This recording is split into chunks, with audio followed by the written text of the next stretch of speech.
We are going to perform an experiment for class 11th biology to separate the four types of photosynthetic pigments present in the higher plants from their suspension using a technique called paper chromatography. We will need materials like fresh spinach leaves, mortar and pestle. So first of all, we have taken fresh spinach leaves, and these leaves need to be broken into tiny pieces, removing the veins.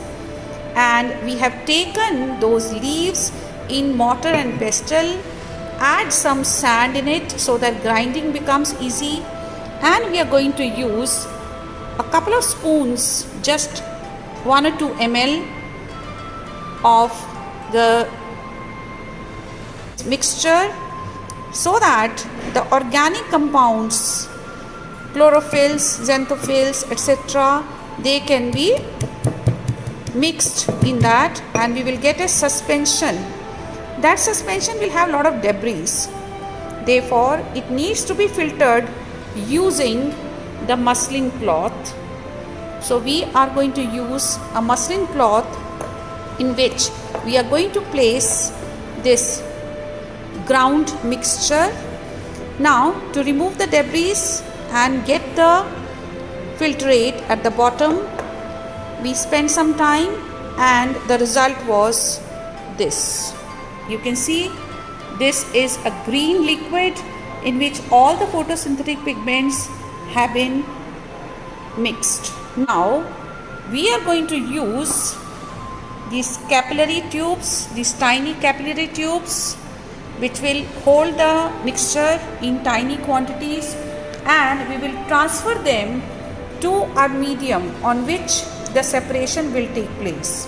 Now the medium we have chosen is a paper. This is a strip. It is about 10 inches strip, and they are about 1 inch wide.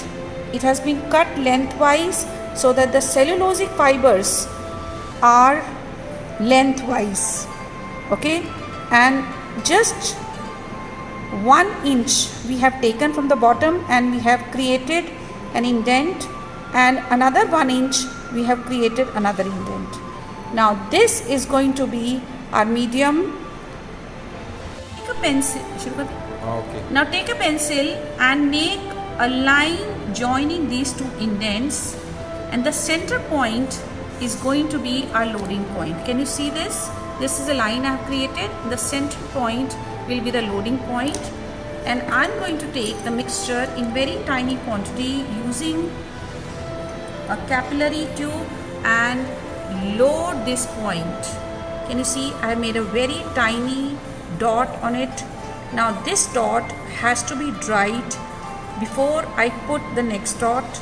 So children, we are going to wait for some time, and I am going to repeat the procedure once again, and I am going to do this at least 4 to 5 times.